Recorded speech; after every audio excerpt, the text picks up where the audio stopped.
안녕하세요. 네, 저는 서울사대부고에서 근무하고 있는 김호경입니다. 자, 이번 시간에는 공학 프로젝트 탐구 사례에 대하여 알아보도록 하겠습니다. 자, 먼저 공학 프로젝트가 무엇인지 간단하게 개요를 살펴보고 저희 학교에서 진행했던 두 가지 탐구 사례에 대하여 소개해 드리도록 하겠습니다. 자, 먼저 공학 프로젝트와 과학 프로젝트는 어떤 차이가 있을까요? 공학 프로젝트는 일단 목적은 문제 해결에 있습니다. 실생활이나 어떠한 문제가 상황에서 그걸 해결하는 게 목적이고, 과학 프로젝트는 자연 현상에 대한 이해가 가장 큰 목적이라고 할 수 있겠습니다. 자, 그래서 존재하는 문제를 해결하거나 새로운 기술을, 시스템, 제품을 설계하고 개발하는 것들이 이제 공학 프로젝트에서 주로 하는 것들이고, 과학 프로젝트는 여러분들 과학 시간에 많이 해봤겠지만, 가설을 세우고 가설을 검증을 하고 이제 새로운 것을 발견하고 이론을 확립하는 게 목적이라고 할 수 있겠습니다. 구체적으로 공학 프로젝트는 설계, 개발, 테스트, 개선 과정을 이렇게 그 방법으로 많이 사용하고요. 과학 프로젝트는 가설 설정, 여기부터 시작을 하겠죠. 그 다음에 실험, 관찰, 분석하는 과정을 따르게 되겠습니다. 자, 결과물은 공학 프로젝트는 구체적이고 실용적인 산출물을 이제 결과물로 만들고요. 과학 프로젝트는 지식과 데이터를 결과물로 만드는 차이가 있겠습니다. 자, 태양광과 드론을 소재로 한 두 가지의 그 프로젝트의 차이점을 보도록 하겠습니다.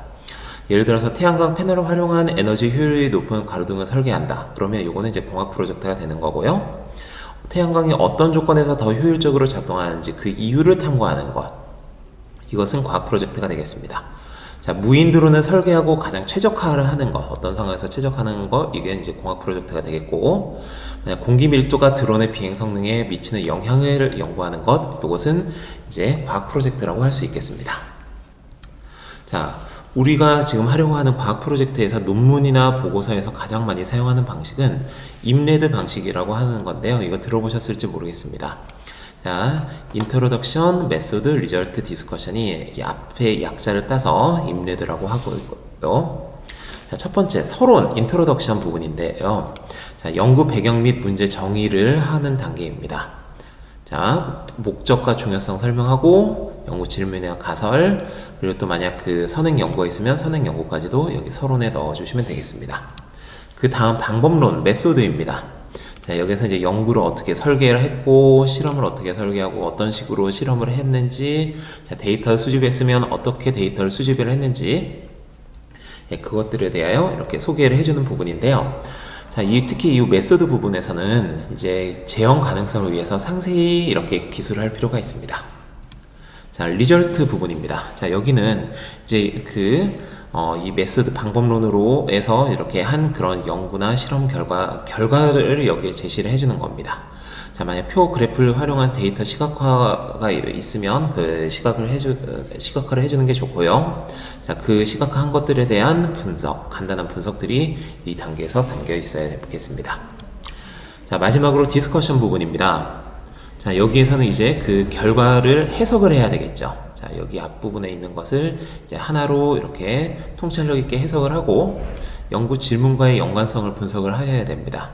자, 그리고 이 두 가지 부분이 여러분들이 꼭 해주셔야 되는데 어떤 연구든 완벽할 수가 없습니다. 그렇기 때문에 그 연구의 한계를 잘 여기에다가 한 두 가지 정도 이렇게 넣어주면 가장 좋고요. 자, 마지막으로 자, 이 연구의 의, 그리고 또 앞으로 어떤 식으로 이루어지면 좋겠는지 그런 것들을 이 부분에 담아주시면 되겠습니다. 임레드 방식은 굉장히 유명하고 굉장히 널리 사용이 되기 때문에 여러분들이 다른 논문, 보고서, 포스터 등을 보면서 이제 한번 공부를 하시는 게 좋습니다. 자, 다음으로 우리가 지금 자율주행 자동차로 탐구할 만한 이런 공학 프로젝트의 주제들은 어떤 것들이 있을까요? 가장 제가 여러분들에게 추천해 드리는 거는 이 두 가지입니다. 첫 번째로는 주행 알고리즘을 개선하는 거고요. 자, 그럼 어떻게 개선을 하고 어떻게 만들 것이냐? 약간 제가 분류를 해봤어요. 첫 번째, 안전한 주행을 위해서 차선을 이탈하면 안 되겠죠. 차선을 따라서 잘 이렇게 가는 것. 장애물이 있으면 어떤 식으로 회피해서 이렇게 주행을 하는지. 편안한 주행을 위해서라면 부드럽게 가야 되겠죠. 만약 차선이나 장애물이 있을 때 팍팍 이렇게 가버리면 아무래도 승차감이 안 좋아지겠죠. 자, 그럼 어떻게 부드럽게 조향을 하는지 약간 그 미분의 부드러운 이런 느낌이 좀 들죠. 마찬가지로 여기 급출발, 급점거 방지하기 위해서는 어떤 식으로 알고리즘을 짜야 되는지 이런 것도 생각을 해볼 수가 있습니다. 그 다음에 교차로 상황, T자 교차로나 10자 교차로가 나왔을 때 자, 어떻게 판단을 할 것이냐. 자, 판단을 한 다음에 어떤 식으로 그 교차로에서 주행하는 거는 차선이 없는 상태의 주행이잖아요. 자, 그래서 이런 것을 어떻게 할 것인가. 그리고 또 하나, 이제 주차에 관련된 것도 여러분들이 어떤 식으로 알고리즘을 짜면 프로그램을 코딩을 하고 알고리즘을 짜는지, 이런 것들에 대해서도 이렇게 탐구를 할 수 있습니다. 자, 다음으로 카메라 관련된 건데요. 카메라 관련된 거는 특히 여러분들이 컴퓨터 비전이라고 해서 검색을 해보시면 굉장히 다양한 주제들을 찾을 수가 있습니다. 자, 우선 사물을 감지해야 되겠죠. 자, 차선이 있으면 차선을 검출을 해야 되고 이것이 카메라로부터 이것이 차선인지 아닌지, 또 하나 장애물이 있으면 장애물인지 아닌지, 이런 것을 이제 감지를 하는 것. 자, 두 번째로 거리 측정을 하는 건데요. 요거는 크게 두 가지로 나뉠 수 있습니다. 카메라로 거리 측정할 때는 카메라가 하나일 때의 거리 측정하는 거랑 카메라가 두 개일 때 사람의 눈이 로부터 이제 깊이 뎁스라 그러는데요. 자, 요거 거리를 측정하는 것 요렇게 나눌 수 있겠습니다. 자, 그 다음에 이제 위치 파악입니다. 요 슬램 기술이라고도 하는데요. 내가 지금 도로의 어느 부분에 있는지, 자, 그럼 그 카메라부터 받은 이런 정보들을 이용해서 내 위치를 추정하는 것, 이런 것도 할 수 있겠습니다. 자, 이와 더불어서 하드웨어적인 부분, 조향이라든가 아니면 스텝 모터라든가 아니면 뭐 이런 내용들이 좀 있습니다. 그런 내용도 여러분들이 탐구를 할 수가 있겠습니다. 마찬가지로 배터리 관련해서도 탐구를 해줄 수도 있겠죠. 자, 그런데 이렇게만 하는 거에다가 지금 우리가 하나 더 이제 생각해 볼 수 있는 게 각각의 것에 AI를 만약 적용을 해버리면 그 정말 탐구할 수 있는 폭이 굉장히 넓어집니다. 이따가 제가 소개해 드릴 두 가지 탐구 사례 중에 첫 번째는 그냥 카메라만 가지고 탐구했던 거고요. 두 번째는 이제 AI를 활용을 접목을 시켜서 탐구를 했던 내용인데 한번 그 차이를 한번 보시는 것도 좋을 것 같습니다. 자, 공학 논문 보고서에서 여러분들이 이제 가장 또 신경 써야 되는 게 타당성과 신뢰도를 확보하는 부분입니다.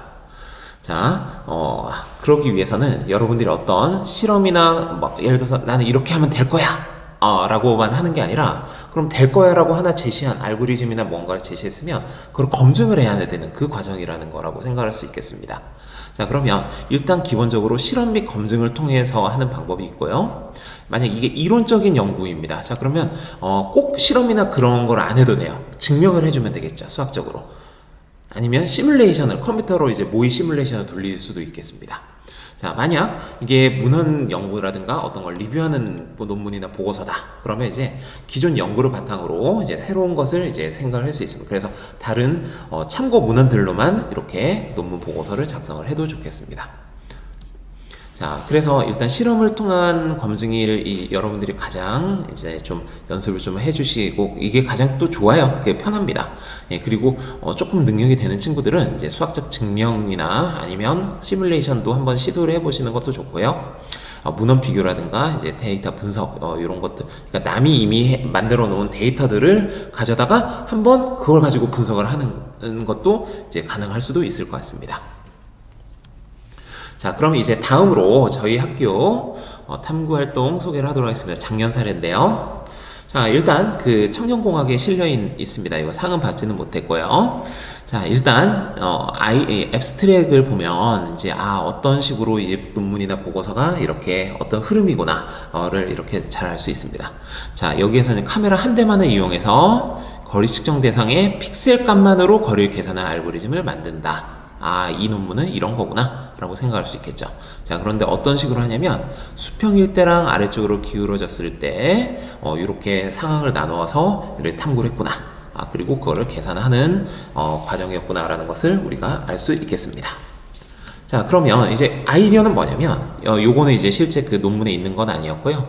이제 학생들이 이제 실제 어떤 아이디어냐면 카메라가 이렇게 있습니다. 이렇게 수평 방향을 바라보고 있을 때 이게 우리가 이제 카메라의 위치, 이 H로부터 이 어떤 지점 Q까지의 이 거리를 재는데, 이 Q가 만약 오른쪽으로 쭉 멀리 있으면 이 P점은 카메라의 위쪽에 가까이게 되겠죠. 반대로 Q가 아래로 가면 D점에 가까우면 이 P점은 요 아래로 이렇게 위치하게 되겠습니다. 자, 그러므로 여기 있는 A, P가 이 위아래로 움직일 때 자, 그때 그 픽셀 값으로 이제 거리를 계산하는 알고리즘을 제안하는 게 이 논문의 아이디어입니다. 자, 그러면 일단 수평일 때 아이디어입니다. 제가 간단하게만 설명드릴게요. 물론 요것들은 이제 저희 학생들이 한 일주일 넘게 막 고민을 하면서 만든 알고리즘입니다. 자, 일단 요게 이제 이 왼쪽 그림은 이제 카메라 화면이에요. 화면이고 오른쪽 그림은 이걸 이제 옆에서 볼 때의 그 모습입니다. 측면에서 바라봤을 때예요. 자, 그래서 P점이 이 위아래에 있을 때 그 중점하고 화면의 정중앙과 이 아래쪽하고의 그 픽셀 거리를 X하고 Y라고 놓겠습니다. 자, 그러면 결국 이 P점이 위아래로 이렇게 왔다 갔다 하는 거라고 생각을 할 수 있겠죠? 자, 그럼 일단 우리가 관심 있는 건 이 HQ의 길이에요. 자, 그런데 문제는 문제가 아니라 네, 이 부분은 이 OA의 길이를 구하는 게 이제 사실은 핵심입니다. 이 OA의 길이를 구하지 못하면 이 HQ든 뭐든 아무것도 할 수가 없어요. 자, 그래서 먼저 가장 우리의 목적은 OA의 길이를 구하는 건데, 자, 이 OAB 삼각형과 OHD 삼각형을 가지고 생각을 해보겠습니다. 자, 그럼 OH 길이는 카메라의 높이예요. 우리 알고 있죠?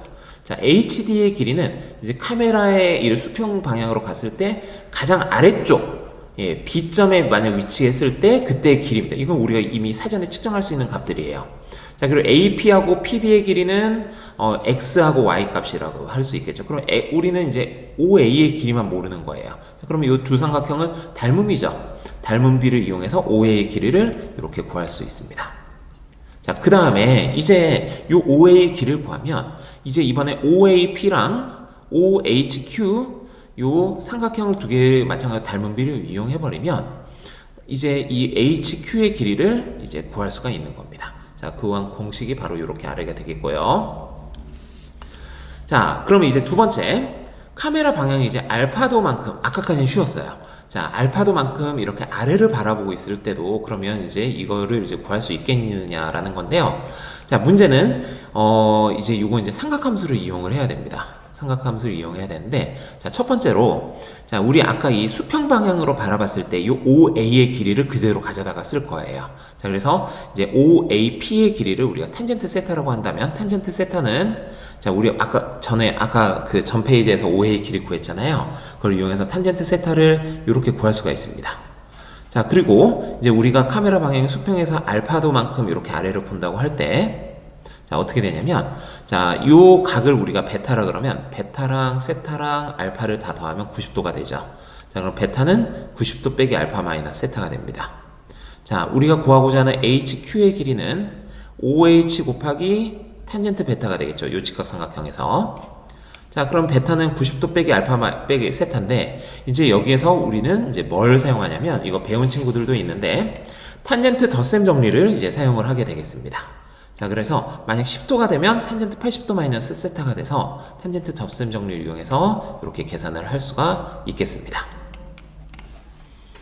자, 다음 세 번째 상황입니다. 자, 이번에는 카메라가 마찬가지로 아래를 보고 있는데 카메라 방향이 너무 아래예요. 자, 그러면 측정하고자 하는 대상이 이렇게 정중앙보다 위쪽에 있을 수가 있겠습니다. 자, 저희 학생들이 이 세 번째 알고리즘을 고민을 하느라고 굉장히 어려워했습니다. 자, 이 친구들이 어떻게 해결했는지 한번 보겠습니다.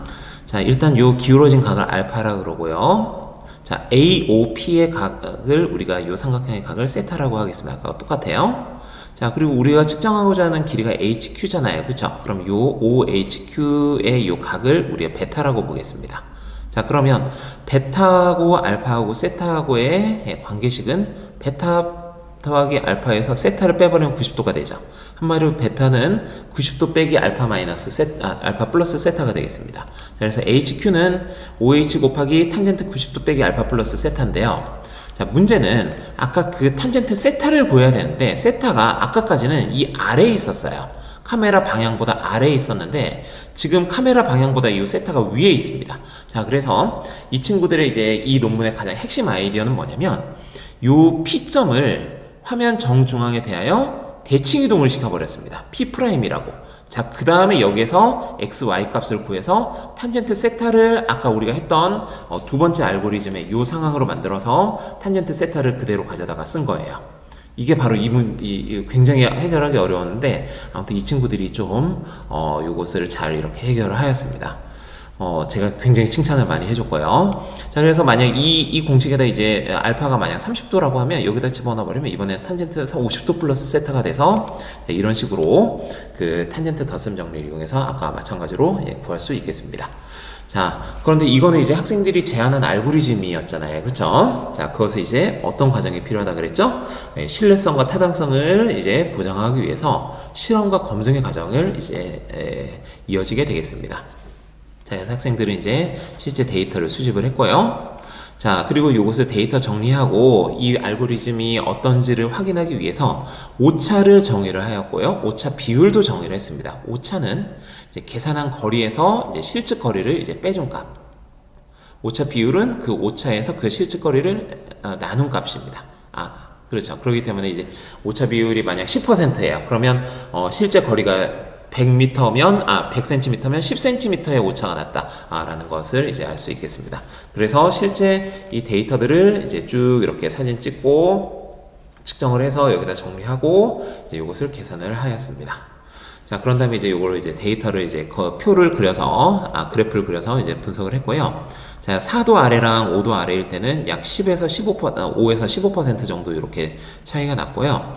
자, 15도 아래를 볼 때는 아래쪽은 별로 아니었는데 이쪽 위쪽으로 가버리니까 거의 한 40%의 오차가 났습니다. 이제 요건 거의 못 쓰겠죠. 그렇죠? 자, 그런데 만약 17도 아래일 때는 또 오차가 10에서 15%로 상당히 좀 준수하게 이렇게 나기도 했습니다. 자, 그래서 요것들을 이제 학생들은 이제 왜 이런 식의 알고리즘상으로는 분명히 문제는 없는데 실제 재보니까 문제가 생겼죠. 자, 그것을 이제 분석하는 과정을 이제 팀원들끼리 토의를 했고, 그것을 이제 정리를 해주시면 되겠습니다. 자, 마지막에 이제 디스커션 부분인데요. 자, 결론과 한계 제언으로 이렇게 나누어져 있습니다. 자, 그래서 이렇게 해서 우리 실험은 뭐였고, 자, 이렇게 한 결과 어쩌고저쩌고 이런 식으로 의미 있는 결과가 나왔다. 이제 그 나온 분석을 이렇게 한마디로 이렇게 쭉 이렇게 요약 정리를 해주고 다음에 요거 이제 한계라고 할 수 있겠죠. 어떤 부분은 한계다. 측정이 오류 때문인지 아니면 카메라 자초의 그 캘리브레이션의 왜곡을 조정을 하거든요. 요런 것 때문인지 아니면 이제 초점거리가 이제 바뀌어졌는지 이런 것들인지 분석이 필요하다. 한계점을 이렇게 서술을 하고 자, 이것의 의의를 이렇게 좀 적어줬습니다. 요것도 이제, 의의가 아니라 이제 그 제언이 되겠죠? 가게 크기가 90도와 가까울 때, 여러분 다 알다시피 탄젠트는 이제 90도에 가까워지면 굉장히 커지잖아요. 그쵸? 자, 그렇기 때문에, 그 민감도가 되게 높아집니다. 살짝만 움직여도 굉장히 커지기 때문에 90도와 가까울 때 탄젠트 덧셈 정리를 계산을 하면 상당히 그 오차가 커질 수 있다. 그래서 요것을 이제 해결을 해야 된다라는 식으로 제언까지 이렇게 남겨줬습니다. 자, 어떤가요? 상당히 좀 어려워 보이죠? 자, 왜 그러냐면, 그 이제 수학적인 이제 알고리즘을 이렇게 하면 이제 상당히 좀 어렵습니다. 자, 그런데 이제 두 번째 탐구는 이제 좀 다릅니다. 이제 수학적인 알고리즘을 계산하지 않았어요. 그럼 그것을 어떻게 했느냐? AI를 사용했습니다. 자, 이제 두 번째 오래 사례인데요. 자, 교차로 상황에서 카메라 하나입니다. 자, 두 점의 픽셀 값을 추출해서 그것만 가지고 위치하고 각도를 계산하는 방법이었습니다. 자, 요것에 대해서 이제 탐구하겠다는 건데 어떤 건지 한번 보겠습니다. 자, 대충 요거 딱 보면 이게 우리가 자동차의 입장에서 보겠습니다. 자, 요 상황이면 대략적으로 우리의 차의 방향이 앞을 바라보고 있는 상황이에요. 그쵸? 근데 만약 카메라에 이런 식으로 찍혔습니다. 자, 이건 지금 어떻게 된 거예요? 도로에 우리가 오른쪽 방향을 바라보고 있기 때문에 카메라에는 이게 왼쪽으로 치우쳐서 이렇게 찍히는 상황이 되겠죠. 자, 그러면 우리가 선 정보나 이미지 정보나 그런 걸 하지 않고 이 교차로하고 교차로의 교점을 하면 이 두 개 픽셀 점을 하면 그 두 개 픽셀 값이니까 XY에서 4개 정보만 가지고 카메라의 위치와 방향, 틀어진 방향을 이제 추정을 해보자 라는 게 이제 출발점이라고 할 수 있겠습니다. 자, 그래서 요 점의 좌표를 우리가 추출을 하고 거기에서부터의 하는 건데요. 이제 카메라 높이는 우리 자율주행 모형 자율주행 자동차의 카메라 렌즈와 동일하게 세팅을 했고 이런 식으로 이렇게 연구를 세팅했다라는 식으로 메소드 부분에 정확하게 이 재현을 할 수 있도록 이렇게 서술을 해주셔야 되고요. 자, 그래서 이제 요겁니다. 이제 카메라 이미지 예시인데요. 요 점을 A, B, 요 점을 C, B로 D로 잡아서 이렇게 추출했다. 자, 그리고 이제 결과는 뭐냐면 요 두 점 사이의 중점을 기준으로 해서 이 길이가 수직거리, 요 거리가 카메라까지의 거리가 수평거리, 그리고 얼마만큼 이렇게 비틀어져 있느냐 정중앙 부분에 대해서 이게 각도, 그래서 FG2 값을 우리가 이제 수집을 한 거죠, 같이. 자, 수직거리 값은 30cm에서 120cm, 각도는 마이너스 20도, 0도, 20도 이렇게 수집을 하였습니다. 자, 실제 학생들이 이제 실험을 한 장면이라고 할 수 있겠죠. 자, 아까랑 차이점이 있다면 아까는 먼저 알고리즘을 짜고 그걸 검증하기 위해서 데이터를 수집을 했는데 이번에는 먼저 일단 데이터를 수집했습니다. AI를 사용한다는 건 바로 이런 식이에요. 먼저 데이터를 수집을 하고 학습을 시키는 거죠. 자, 그러면 이제 뭘 학습을 하느냐, 학습을 시키느냐, 바로 요거예요. 자, 왼쪽에 있는 거는 A, B, C, D. 두 점의 XY 좌표. 자, 오른쪽에 있는 건 EFG. 수평거리, 수직거리, 틀어진 각도. 요거입니다. 자, 그럼 요게 입력값일 때 요것을 출력값을 나오라고 해서 이 데이터 7줄로 된 이 데이터 셋을 엑셀 파일로 쭉 만들고 그거를 학습을 시킨 겁니다. 자, 학습은 어떻게 했느냐? 자, 물론 여러분들이 정보 시간이나 인공지능 수학, 인공지능 기초 등의 과목을 들으면 이것을 여러분들이 직접 그 코딩을 제대로 하고 어떤 그 오렌지 3나 파이썬이나 이렇게 할 수 있겠지만 대다수는 아직까지 그 정도의 능력은 되지 않습니다. 저희 학교 학생들도 그랬고요. 그래서 챗GPT 코드에게 이렇게 물어봤습니다. 챗GPT한테 이러한 데이터가 있어. 자, 데이터 엑셀 파일을 딱 주고, 자, A, B, C, D 값에 대한, EFG 값을 출력을 하게 나오는, 이제 코레코딩을 해줘. 라는 식으로, 이런 식으로 이렇게 해서, 코드를 이렇게 받은 다음에, 그 코드를 이렇게 했습니다. 물론 거기에서 이제 여러 가지 얘를 랜덤 포레스트 모델을 추천을 했는데요. 자, 문제는 이제 우리가 이 모델을 사용한 게 과연 최적인가? 모르잖아요. 그쵸? 그러면 여러 개를 이러한 상황일 때 어떤 모델을 많이 쓰느냐, 그럼 그 모델을 추천받은 다음에 각각의 모델의 경우에서 해서 나오는 그 오차가 보통 인공지능 모델에서는 오차가 적을수록 좋은 모델이라고 그러거든요.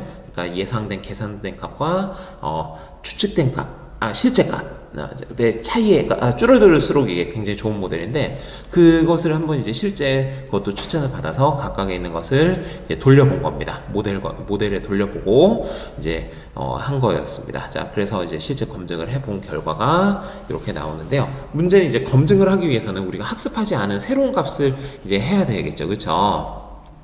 일단 데이터를 다 받은 다음에 거기에서 일부분을 나누어 가지고 학습하고 이제 검증을 하는 걸로 이렇게 데이터를 나눌 수도 있는데, 저희는 아예 그 검증용 데이터는 아까 이제 우리가 10cm 단위로 수직거리를 했는데 5cm 단위로 새로 이제 데이터를 얻었고요. 수평거리도 마이너스 5, 0, 5cm인데 마이너스 3, 0, 3 이렇게 새로 얻었고, 카메라 방향도 마이너스 20도, 0도, 20도인데 마이너스 10도, 0도, 10도로 이렇게 해서 이런 식으로 해서 검증용 사진과 데이터를 새로 이렇게 얻었습니다. 자, 그래서 그렇게 다시 업로드 한 다음에 결과물을 출력을 했고요. 자, 그 출력된 값을 이제 평균과 표준 편차, 오차 등을 이렇게 계산을 해서 이제 수평거리에 따른 각도와 수직거리에 따른 이제 오차, 각도에 따른 오차, 수평거리에 따른 오차, 이것들에 대해서 검증을 하고 분석하는 부분입니다. 자, 마지막으로 이제 디스커션 부분에서는 이제 결론이죠. 자, 이렇게 쭉 이렇게 어떤 실험을 했고 확인한 것은 어떤 것이었다. 자, 그런 다음에 여기에서 이제 한계점, 이걸 하려면 이제 자동으로 이제 추출해야 되는데, 사실 저희도 이게 처음 시도를 할 때는 KNH 추출 허프 직선 변화 요 코딩을 넣어서 자동으로 추출하려고 그랬는데 이게 잘 되지 않았어요. 자, 그래서 우리가 수동으로 데이터를 얻었는데 자동으로 하면 더 좋겠다 그리고 또 하나 이제 두 개 중에 하나가 이제 장애물에 가려지면 이제 안 되잖아요. 그러면 이제 두 개 점이 아니라 세 개 점이나 네 개 점 다양한 점이 있을 때도 하는 대처 방법이 필요하다. 한 개 점. 자, 그리고 이 부분은 우리 연구는 그럼에도 불구하고 어떤 의미가 있다. 어떤 식으로 하면 좋겠다. 라고 이렇게 마무리를 지었습니다. 네, 어떤가요, 여러분? 아직 한 번도 공학 프로젝트를 해보지 않은 친구들은 굉장히 어려워할 수가 있는데, 이게 한 번 해보고 두 번 정도 해보면 세 번째부터는 굉장히 이제 쉽게 이렇게 나옵니다.